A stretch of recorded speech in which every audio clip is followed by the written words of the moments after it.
Hello students, welcome back to my channel. मैं माया कराड़िया फिर एक नई वीडियो के साथ। आज हम बात करने वाले हैं कुछ महत्वपूर्ण प्रश्नों के बारे में जो कि आपके रिवाइज्ड बोर्ड सिलेबस के अनुसार हैं।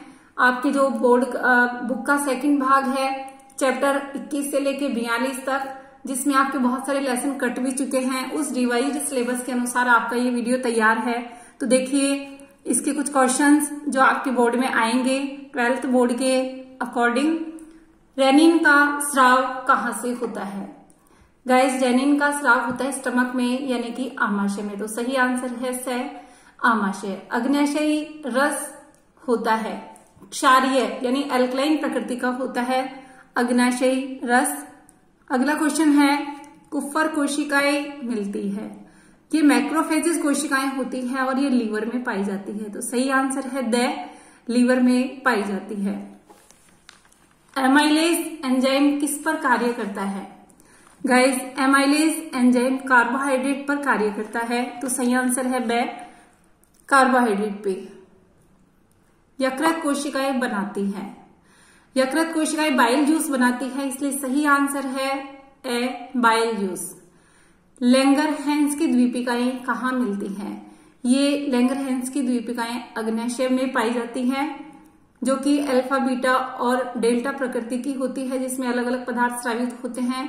अग्न्याशय में मिलती है लैंगरहैंस की द्वीपिकाएं। निष्क्रिय पेप्सिनोजन सक्रिय पेप्सिन में बदल जाता है। किसकी उपस्थिति में बदल जाता है? तो सही आंसर है ब HCl की उपस्थिति में निष्क्रिय पेप्सिनोजन अपनी एक्टिव फॉर्म पेप्सिन में बदल जाता है। मनुष्य में कितनी लार ग्रंथियां मिलती है? गाइस, मनुष्य में 3 जोड़ी लार ग्रंथियां मिलती है। श्वसन में प्रयुक्त ऊर्जा। श्वसन में प्रयुक्त ऊर्जा है वो रासायनिक ऊर्जा के रूप में प्रयुक्त होती है, इसलिए सही आंसर है ब रासायनिक ऊर्जा। वायु ग्रहण करते समय डायाफ्राम होता है। गाइस, डायाफ्राम जो होता है वो चपटा हो जाता है, फ्लैट हो जाता है। निःश्वसन में होता है निःश्वसन में जो डायाफ्राम होता है तनुपट जिसको हम हिंदी में कहते हैं, और बाह्य अंतरापर्शक पेशियां होती है वो कॉन्ट्रैक्ट कंडीशन में हो जाती है, कॉन्ट्रैक्शन हो जाता है इनमें निःश्वसन में। लाल रुधिर कणिकाओं के परिपक्वन को प्रेरित करने वाला विटामिन B12 होता है, जो रेड ब्लड सेल्स जो कार्पसेल्स होती है इनके परिपक्वन को प्रेरित करने वाला विटामिन है, इसलिए सही आंसर है द विटामिन B12। स्वस्थ मनुष्य का रक्तचाप सामान्य तो होता है। स्वस्थ मनुष्य का रक्तचाप होता है 180 से 120। सही आंसर है ब 120/80। अधिक ऊंचाई पर मनुष्य के रक्ताणु में होगी। क्या कंडीशन होती है मनुष्य के रक्ताणुओं में? संख्या में वृद्धि हो जाती है, इसलिए सही आंसर है ए संख्या में वृद्धि। हृदय में संकुचन प्रारंभ होता है। हृदय में संकुचन प्रारंभ होता है, कहां से प्रारंभ होता है? सही आंसर है ब दाएं आलिंद से। रक्त का थक्का बनाने में महत्वपूर्ण भूमिका निभाते हैं। रक्त का थक्का बनाने के लिए देखिए थ्रोम्बोसाइट्स होते हैं जो रक्त का थक्का बनाने में महत्वपूर्ण भूमिका निभाते हैं। मनुष्य में मुख्य उत्सर्जी पदार्थ होते हैं। मनुष्य यूरिया के रूप में पदार्थ उत्सर्जित करता है, इसलिए सही आंसर है से यूरिया। मानव का मुख्य उत्सर्जी अंग है। मानव का मुख्य उत्सर्जी अंग होती है किडनी यानी कि वृक्क। तो सही आंसर है ब वृक्क। हेनले के लूप में होता है। हेनले का लूप जो कि वृक्क के आगे वाला हिस्सा होता है बोमन संपुट से नीचे, तो इस हेनले के लूप में जो कि यू शेप होता है, इसमें अल्ट्राफिल्ट्रेशन की कंडीशन होने के बाद ग्लोमेरुलर जो फिल्ट्रेट होता है वो आकर के इकट्ठा होता है, यहां से आगे जाता है। तो सही आंसर है द ग्लोमेरुलर निस्यंद। बर्टीनी के स्तंभ वृक्क स्तंभ का संबंध होता है। ये वृक्क में पाए जाते हैं जो कि कोर्टेक्स और मेडुला में आपस में जो है भाग के सम्मिलित होने से बनते हैं, इसलिए वृक्क की रचना होती है बर्टीनी के वृक्क स्तंभ। इसमें कोर्टेक्स के कुछ भाग जो है मेडुला में धसे हुए होते हैं और ये पिरामिड शेप बनाते हैं, इसलिए इनको वर्टेनी के स्तंभ कहते हैं। मानव के वृक्क होते हैं, कैसे होते हैं? मेटानेफ्रिक प्रकार के होते हैं। परानिस्यंदन कहाँ होता है? परानिस्यंदन होता है केशिका गुच्छ में, ग्लोमेरुलस जो होता है बोमन संपुट में, वहां पर तेज दबाव में रक्त आता है और ये तेज दबाव में आने के बाद फिल्ट्रेशन की क्रिया होती है जो कि केशिका गुच्छ में होती है। खानों या कारखानों में काम करने वाले श्रमिकों के कौन सा रोग होने की संभावना रहती है? कारखानों में काम करने वाले श्रमिकों के रोग जो होता है उनमें सिलिकोसिस महत्वपूर्ण है। सिलिकोसिस रोग होने की संभावना ज्यादा होती है। फेफड़ों की कुल क्षमता कितनी होती है? 5800 मिलीलीटर। नीलय संकुचन किसके नियंत्रण में होता है? ऐसे नोड के संकुचन के नियंत्रण में होता है निलय संकुचन। रुधिर स्कंदन के लिए आवश्यक आयन है।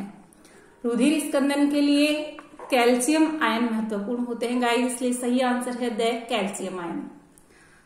लसिका का कार्य है। लसिका क्या कार्य करता है?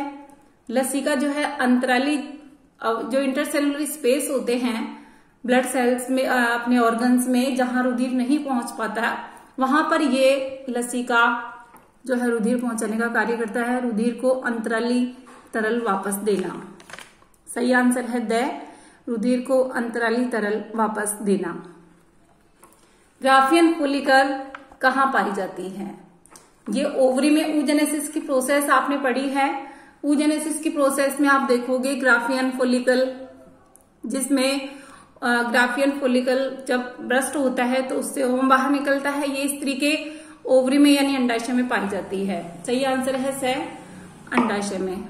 मैथुन क्रिया के समय योनि को चिकना बनाने हेतु एक एल्कलाइन या क्षारीय द्रव्य का सिक्रेशन करने वाली ग्रंथि है। काउपर ग्रंथि होती है। सही आंसर है स। स्त्रियों में रज चक्र औसत कितने दिनों पश्चात होता है? 28 दिन बाद होता है गाइस। सही आंसर है द 28 दिन। अंतःस्रावी ग्रंथियों के स्राव कहलाते हैं। अंतःस्रावी ग्रंथियों के सिक्रेशंस को हार्मोन्स कहते हैं, इसलिए सही आंसर है स हार्मोन्स। अंतःस्रावी विज्ञान का जनक कौन है? फादर अंतःस्रावी एंडोक्राइनोलॉजी है उसके जनक है थॉमस एडिसन। सही आंसर है ब थॉमस एडिसन। अंतःस्रावी ग्रंथियां होती है, ये डक्टलेस ग्रंथियां होती है, इसलिए सही आंसर है द नलिका रहित ग्रंथियां। कार्पस ल्यूटियम से निकलने वाला हार्मोन का नाम? सही आंसर है ब प्रोजेस्टेरोन। आयोडीन की कमी से मनुष्य में होने वाला रोग है। आयोडीन की कमी से गलगंड यानी गोएटर रोग होता है। एंड्रोजन हार्मोन किससे स्रावित होता है? एंड्रोजन हार्मोन जो कि टेस्टिस से सिक्रेट होता है, इसलिए सही आंसर है द वृषण।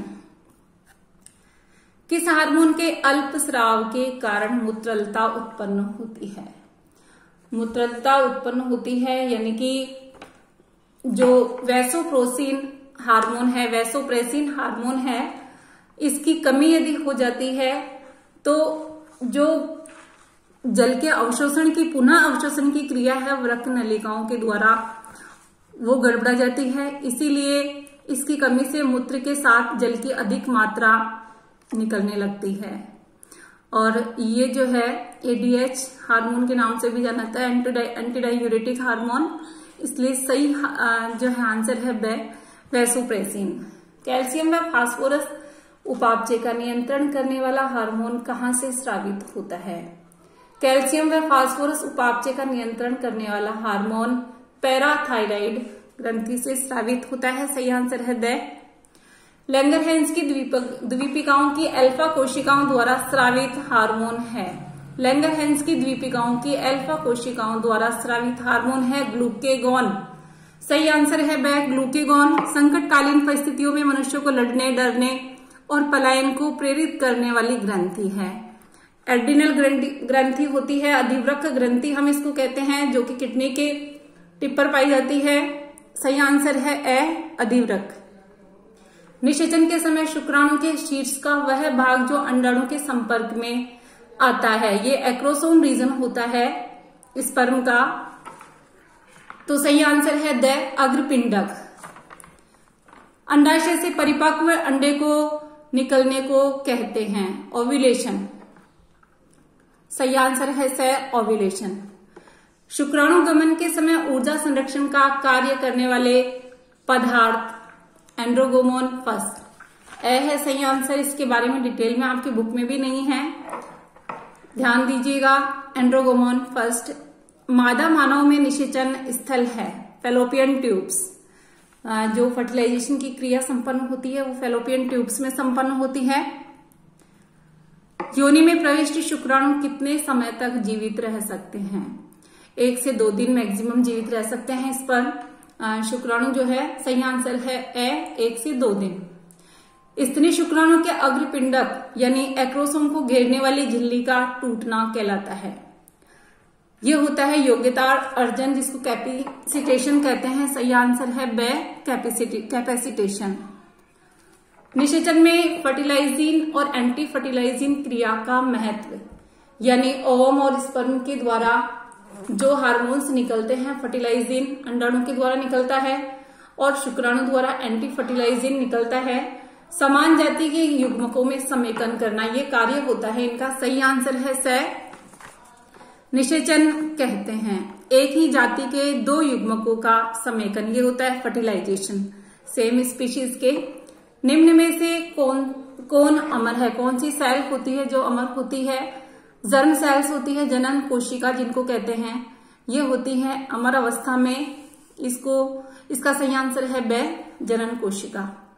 स्पर्म के परिवर्धन की कौन सी प्रावस्था ओवम के परिवर्धन में भाग नहीं लेती?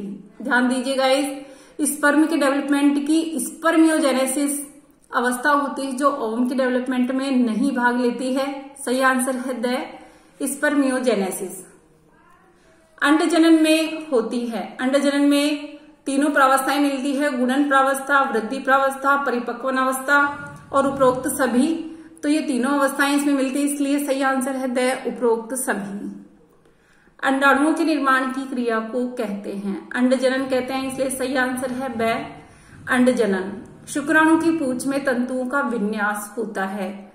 इसका जो विन्यास है वो 9, 9 और 2 का विन्यास होता है, इसलिए सही आंसर है द 9, 9 और 2।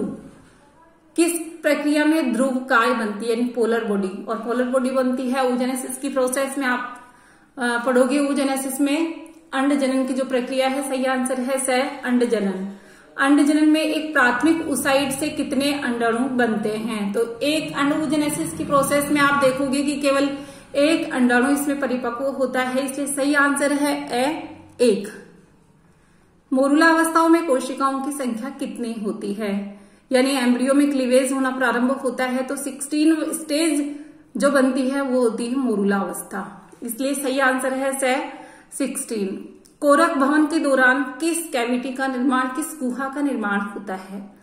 तो ये होती है कोरक गुहा, इसलिए सही आंसर है स कोरक गुहा।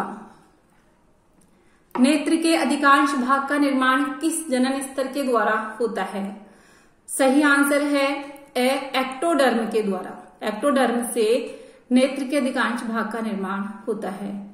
वृक्क का निर्माण किस जनन स्तर से होता है? मीजोडर्म से होता है, सही आंसर है ब मीजोडर्म से। मानव में भ्रूणीय अवस्था के दौरान प्रथम सप्ताह से कौन सी क्रिया नहीं होती? प्रथम सप्ताह से आदि रेखा का निर्माण नहीं होता है गाइस, इसलिए सही आंसर है द आदि रेखा का निर्माण। मानव में भ्रूणीय विकास के समय हृदय का निर्माण कितने दिनों में पूर्ण हो जाता है? 7 से 8 सप्ताह में पूर्ण हो जाता है, इसलिए सही आंसर है द 7 से 8 सप्ताह में। शुक्राणु अग्रपिंडक द्वारा स्रावित एंजाइम यानी एक्रोसोम द्वारा स्रावित एंजाइम है हाइल्यूरोनिडेज, इसलिए सही आंसर है ए हाइल्यूरोनिडेज एंजाइम होता है जो एक्रोसोम द्वारा स्रावित होता है। स्त्री युग्मोन किसके द्वारा स्रावित होते हैं? ये होते हैं अंडाणु के द्वारा, इसलिए सही आंसर है ए अंडाणु के द्वारा। शुक्राणु गति करता है, कैसे मोटाइल कंडीशन में रहता है शुक्राणु टेल के द्वारा रहता है, इसलिए सही आंसर है ए पूंछ के द्वारा। अनिषेचित अंडे का परिवर्धन कहलाता है। अनिषेचित अंडे का परिवर्धन होता है पार्थेनोजेनेसिस, इसलिए अनिषेक जनन। सही आंसर है द अनिषेक जनन। मानव के हृदय की उत्पत्ति होती है कौन सी कोशिकाओं से होती है? मीजोडर्मल कोशिकाओं से होती है, इसलिए सही आंसर है स मीजोडर्मल कोशिकाओं से। मादा स्तनियों में हर माह होने वाले प्रजनन चक्र को क्या कहते हैं? मध्य चक्र और आर्तव चक्र, दोनों चक्र इसमें आएंगे गाइस, इसलिए आपको सही आंसर लगाना है स उपरोक्त दोनों। स्त्रियों में आर्तव चक्र कितने दिनों का होता है? ये होता है 28 दिन का, इसलिए सही आंसर है ब 28 दिन। आर्तव चक्र के दौरान रजोधर्म की क्रिया कितने दिनों तक होती है? ये होती है करीब 4 से 7 दिन, इसलिए सही आंसर है ए 4 से 7 दिन। अंडोत्सर्ग के लिए आवश्यक हार्मोन है, आवश्यक हार्मोन होता है ल्यूटिनाइजिंग हार्मोन, से सही आंसर है ब LH। दुग्ध निष्कासन के लिए आवश्यक हार्मोन होता है गाइस, दुग्ध निष्कासन के लिए ऑक्सीटोसिन होता है, इसलिए सही आंसर है द ऑक्सीटोसिन। मेंडल की सफलता का मुख्य कारण क्या था? उन्होंने जो है मटर के पौधे का चयन किया था, अपने संकरण में केवल एक लक्षण को एक बार में लिया और रिकॉर्ड रखे थे उन्होंने, इसलिए सही आंसर है द उपरोक्त सभी। स्वतंत्र अपव्यूहन का नियम सिद्ध किया जाता है। गाइस ध्यान दीजिएगा, मेंडल के नियम आप पढ़ चुके हो, कई वीडियोस मेंडल के नियम पे मैंने आपको दिए हैं। F2 पीढ़ी में चिकने और झुर्रीदार बीजों वाले पौधों के प्रकटन के द्वारा ये इंडिपेंडेंट असॉर्टमेंट का नियम सिद्ध किया जाता है। एकल संकर संकरण की F2 पीढ़ी का फिनोटिपिक रेशियो होता है 3:1 रेशियो होता है, 3:1 अनुपात होता है इसका। घातक जीन में जीन प्ररूप अनुपात क्या होता है? इसका सही आंसर है स 2:1। लाल और सफेद के संकरण से उत्पन्न संतति गुलाबी है, इसमें R जीन किस प्रकार का होना सिद्ध करता है? ये होता है इनकम्प्लीट अपूर्ण प्रभावी, इनकम्प्लीट डोमिनेंस, यानी सही आंसर है स अपूर्ण प्रभावी। रुधिर वर्ग AB समूह वाले मनुष्य का जीनोटाइप प्रभाव दिखाई देता है जो कहलाता है, ये कोडोमिनेंस का उदाहरण है, इसलिए सही आंसर है स कोडोमिनेंस। मनुष्य में ऑटोसोम्स की संख्या होती है, सही आंसर है ब 44 होती है। ऑटोसोम एलिंगी गुणसूत्र होते हैं। निम्नलिखित में से कौन सी बीमारी एलिंगी गुणसूत्र की संख्या में परिवर्तन आने से होती है? गाइस डाउन सिंड्रोम होता है, सही आंसर है द डाउन सिंड्रोम। सामान्य स्त्री और वर्णांध पिता की संतान होगी, सामान्य स्त्री है और वर्णांध पिता है, इसमें सही आंसर होगा स लड़कियां वाहक किंतु लड़के सामान्य, क्योंकि वाहक होती है लड़कियां, सामान्य स्त्री है लेकिन लड़कियां कैरियर के रूप में होती है, इसलिए लड़कियां वाहक और लड़के सामान्य होंगे। टर्नर सिंड्रोम में गुणसूत्रों की संख्या होती है, सही आंसर है ब 45। निम्न में से कौन सा रोग लिंग संलग्न होता है? लिंग संलग्न यानी कि सेक्स क्रोमोसोम्स पे जिनका करियर होता है वाहक होता है। हीमोफिलिया रोग होता है लिंग संलग्न रोग। हीमोफिलिया से पीड़ित पिता और रोग की वाहक माता की संतान होगी। इसमें सही आंसर है ए आधे लड़के सामान्य किंतु आधे लड़के हीमोफिलिक। जब जीनों का एक समूह सहलग्नता दर्शाता है तब वे स्वतंत्र अपव्यूहन नहीं दर्शाते, सही आंसर है ए स्वतंत्र अपव्यूहन नहीं दर्शाएंगे, क्योंकि सहलग्नता में जीनों का साथ साथ जो है शो होता है करेक्टर। जीन विनिमय जिसके परिणाम स्वरूप उच्च जीवों में आनुवंशिक पुनः संयोजन होता है। जीन विनिमय यानी कि क्रॉसिंग ओवर जिसमें जीनों की अदला बदली होती है, निम्न में से किसके मध्य पाया जाता है? सही आंसर है ब किसी बाइवेलेंट की नॉन सिस्टर क्रोमेटिड के मध्य है।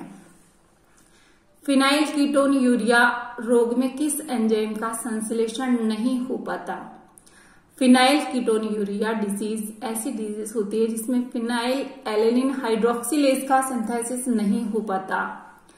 सिकल सेल एनीमिया होता है, जैसा कि नाम से ही क्लियर हो रहा है, सिकल सेल एनीमिया हंसियाकार कोशिका अरक्तता। यानी कोशिका रक्तता हो जाती है मत्स्याकार, और इस कंडीशन में जो है ऑक्सीजन को कैरी नहीं कर पाते हैं सेल्स। ऑटोसोमिक जीन में उत्परिवर्तन के कारण ये होता है। मानव शरीर में प्रतिरक्षी तंत्र में कौन सी कोशिका मध्यवर्ती प्रतिरक्षी अनुक्रिया में योगदान देती है? सही आंसर है सेल टी लिम्फोसाइट्स। प्रतिरक्षी अणु होते हैं जो एंटीबॉडीज बनते हैं, वो क्या होते हैं? सही आंसर है द, वो प्रोटीन होते हैं। सही आंसर है द, प्रोटीन होते हैं। एलर्जी अनुक्रिया में कौन सी एंटीबॉडी योगदान देती है? एलर्जी अनुक्रिया में इम्यूनोग्लोबुलिन ई काम आती है, इसमें इस एंटीबॉडी का योगदान होता है। कौन सी एंटीबॉडी माता से भ्रूण में प्लेसेंटा के माध्यम से स्थानांतरित होती है? माता से भ्रूण में प्लेसेंटा के माध्यम से इम्यूनोग्लोबुलिन जी जो है स्थानांतरित होती है। सही आंसर है ए, जी। टीकाकरण के फलस्वरूप मानव शरीर में क्या बनते हैं? एंटीबॉडीज बनते हैं, इसलिए सही आंसर है से, प्रतिरक्षी। ग्लोमेरुलर निस्संद होता है। ग्लोमेरुलर जो फिल्ट्रेट होता है, इसमें रुधिराणु और प्लाज्मा प्रोटीन रहित रुधिर होता है, इसलिए सही आंसर है बे, रुधिराणु और प्लाज्मा प्रोटीन रहित रुधिर। निम्नलिखित में से किस रोग में अंगुलियों में विकृति, यानी अंगुलियों में विकृति आना, बॉडी के ऑर्गन्स में विकृति आ रही है, ये है लेप्रोसी, कुष्ठ रोग जिसको कहते हैं। सही आंसर है बे, कुष्ठ रोग। एड्स रोग निम्नलिखित में से किस प्रकार के विषाणुओं से उत्पन्न होता है? HIV से होता है, इसलिए सही आंसर है बे, HIV। कालाजार रोग उत्पन्न होता है, सही आंसर है बे, लिशमानिया से कालाजार रोग उत्पन्न होता है। मलेरिया किस मच्छर के काटने से होता है? मलेरिया होता है मादा एनाफिलीज मच्छर के काटने से। सही आंसर है बे, मादा एनाफिलीज मच्छर। गिनी वर्म रोग होता है, ड्रैकनकुलस के द्वारा होता है गिनी वर्म, इसलिए सही आंसर है ए, ड्रैकनकुलस द्वारा। किस रोग में प्रारंभिक अवस्था में पता लगने पर इलाज संभव है? गाइस, कैंसर ऐसा रोग है जिसका जब ज्यादा बढ़ जाता है तो इलाज संभव नहीं हो पाता, इसलिए प्रारंभिक अवस्था में इस रोग का पता लग जाता है तो इलाज संभव हो सकता है। निम्नलिखित में से कौन सा रोग आनुवंशिक है? ये तीनों ही रोग आप देख रहे हो, जो सिकल सेल एनीमिया है, हीमोफीलिया है, वर्णांधता है, ये तीनों लिंग संलग्न रोग है, इसलिए आनुवंशिक रोग हैं। तो इसका सही आंसर है द, उपरोक्त सभी। ग्लोमेरुलस में रुधिर लाने वाली वाहिनी कहलाती है। ग्लोमेरुलस में रुधिर जो बोमन संपुट होता है, इसमें रुधिर अत्यधिक दबाव के साथ आता है और ये अभिवाही धमनिका जो होती है वो रक्त लेकर के आती है। ओके गाइस, चैनल को सब्सक्राइब नहीं किया है तो सब्सक्राइब कर दे। थैंक्स।